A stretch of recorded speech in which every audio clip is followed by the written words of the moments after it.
Hey, salut à tous, c'est Captain Max. Petit et rien, vous ne vous rendez pas compte du nombre hallucinant d'animaux qui peuplent votre planète. La preuve en est, vos scientifiques eux-mêmes n'arrivent pas vraiment à évaluer la chose.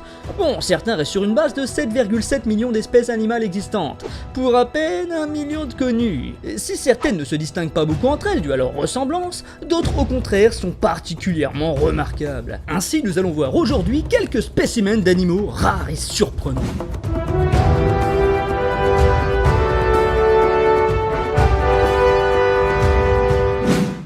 Les Trionychidés. Lorsque l'on vous parle de tortues, humains, la plupart d'entre vous ont instantanément en tête l'image de la carapace en écaille. Et pourtant, il existe une famille de tortues aquatiques qui, elle, possède une carapace molle, recouverte de cuir épais. J'ai nommé la famille des Trionychidés. La plupart des tortues à carapace molle vivent dans les eaux douces, vaseuses et sablonneuses. Redoutables prédatrices, elles peuvent s'y enterrer et rester à l'affût des proies.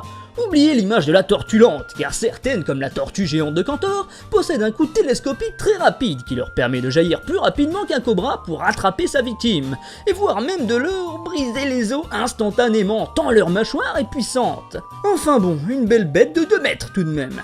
Et grâce à leur carapace de cuir épais, elles peuvent absorber dans l'eau jusqu'à 70% de leurs besoins en oxygène. De plus, leur groin, comme un petit tuba, leur permet de ne presque pas sortir de l'eau pour atteindre l'air. Certaines peuvent même se permettre de remonter à la surface que 2 à 3 fois par jour pour respirer. Mais pour vous surprendre une dernière fois avec cette espèce, on va s'intéresser à une particularité plutôt impressionnante de la Trionyx de Chine. Elle excrète seulement 6% de son urée par le cloaque. L'endroit par où les reptiles font leurs besoins, si vous préférez.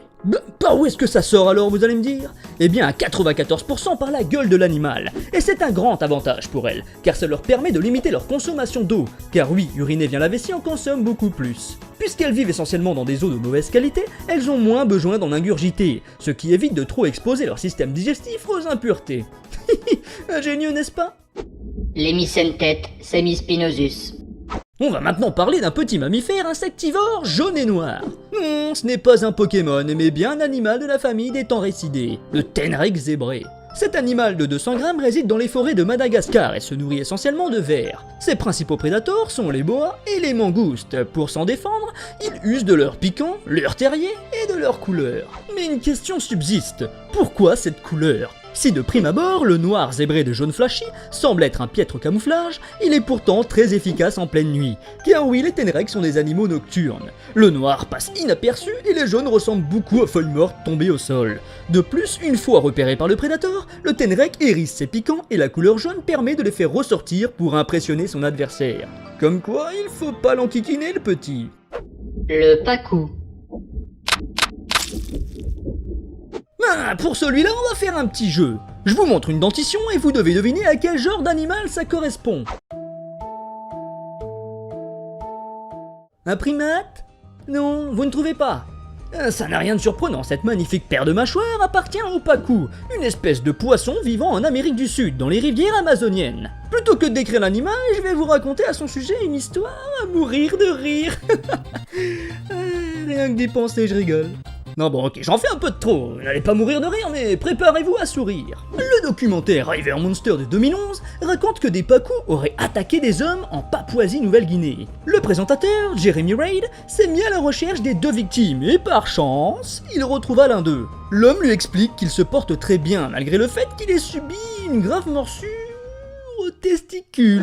Pour lui, l'animal introduit par l'homme en dehors de son milieu naturel aurait dû s'adapter à son nouvel environnement en se rabattant sur tout ce qui ressemble à son alimentation de base, c'est-à-dire autant végétal qu'animal. Parce que oui, le pacou est omnivore contrairement au piranha, d'où sa jolie dentition non aiguisée ressemblant à celle des êtres humains. Le poisson aurait donc confondu les bourses de monsieur avec des noix. Bien qu'aucune source fiable ne mentionne ces agressions, le journal Daily Mail a pris l'information pour acquise et s'est empressé de la relayer telle quelle. Faisant du pacou. Le poisson mangeur de testicules. Et comme ça a été dit dans un journal sérieux, c'est forcément vrai, non? Apparemment si, car le musée d'histoire naturelle du Danemark a prudemment recommandé aux baigneurs de faire attention pour prévenir de violentes et soudaines douleurs génitales. Évidemment, tout ceci n'est qu'une légende, et lorsque le pacou adapte son régime alimentaire, il se tourne principalement vers des mollusques, amphibiens et insectes. Il n'y a en réalité que très peu de chances qu'il s'attaque à l'homme, et encore moins à vos testicouilles, monsieur. Les rhinopithèques. Les rhinopithèques sont des primates vivant essentiellement en Asie du Sud-Est. Leur particularité vous a sûrement sauté aux yeux. Leur nez semble avoir été amputé. La raison n'est pas encore clairement définie, mais certains primatologues pensent qu'il s'agit d'une évolution de l'espèce. La plupart d'entre eux résidant en montagne, où les froids peuvent être extrêmes, leur nez se serait progressivement retroussé pour éviter les gélures. Les douks, cousins des rhinopithèques, ont quand même un visage bien plus sympathique. Malheureusement, l'espèce entière est directement menacée par l'exploitation forestière et les chasseurs désireux de récupérer leur fourrure et manger leur viande. Seuls les rhinopithèques de Roxelane ne risquent plus l'extinction, car ils ont pu profiter des campagnes de protection du panda géant qui vit sur les mêmes terres que lui. Je trouve ces primates vraiment magnifiques, avec leur visage bleu entouré d'un magnifique pelage roux éclatant. Si je te dis un truc, promis, tu ne m'expulses pas. Ok, promis. Tu sais qu'il n'y a pas que leur visage de bleu. Qu'est-ce qu'on va faire de lui? L'antilope Saiga. Vous connaissez tous Alf l'extraterrestre, non? Et vous voyez à peu près ce qu'est une antilope. Et le tapir, ça vous dit quelque chose, le tapir? Eh bien, prenez tout ça, foutez-les dans un mixeur, et vous obtiendrez une antilope Saiga.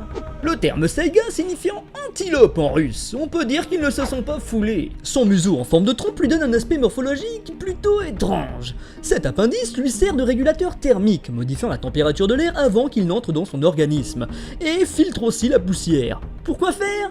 Eh bien c'est simple, les Saigas pouvant dépasser les 80 km/h, la poussière générée lorsque le troupeau fuit les prédateurs leur serait nocive sans ça. D'autant plus que ces bêtes courent tête baissée, d'où l'importance cruciale du filtrage. Cette espèce était très répandue il y a 30 000 ans, mais aujourd'hui on ne la retrouve que dans les steppes. Pour ceux qui, comme moi, ne connaissent pas les steppes, il s'agit d'un écosystème de prairies tempérées en Eurasie. C'est triste à dire, mais cette espèce est elle aussi en voie d'extinction. 2015 fut une année catastrophique pour elle, 70% de sa population ayant trouvé la mort suite à une épidémie. C'est d'autant plus triste que le Saiga est l'une des dernières espèces survivantes de l'ère glaciaire de Würm, qui vit s'éteindre de nombreux animaux, comme l'ours des cavernes ou bien même les mammouths laineux. Pour survivre, l'espèce a dû traverser le détroit de Bering pour se rendre en Amérique, et ainsi échapper aux températures glaciales. Car oui, à force de voir la carte du monde avec la France en plein centre, vous oubliez parfois qu'il y a moins de 90 km qui séparent la Sibérie orientale de l'Alaska. Conclusion. Terrien, je suis vraiment fasciné par votre planète et toutes les espèces vivantes qui y habitent. Mais vous savez qu'à mes yeux, vous êtes ce que vous appelez des animaux. Une simple espèce parmi tant d'autres que je place toutes sur un même pied d'égalité. Et je remarque que depuis des années, l'homme agit de façon néfaste sur ce qu'il possède de plus beau. Il gaspille l'énergie de sa planète, s'enrichit au détriment de sa faune et de sa flore, fait la guerre à ses propres semblables, ce qui pour moi vous démarque réellement des animaux.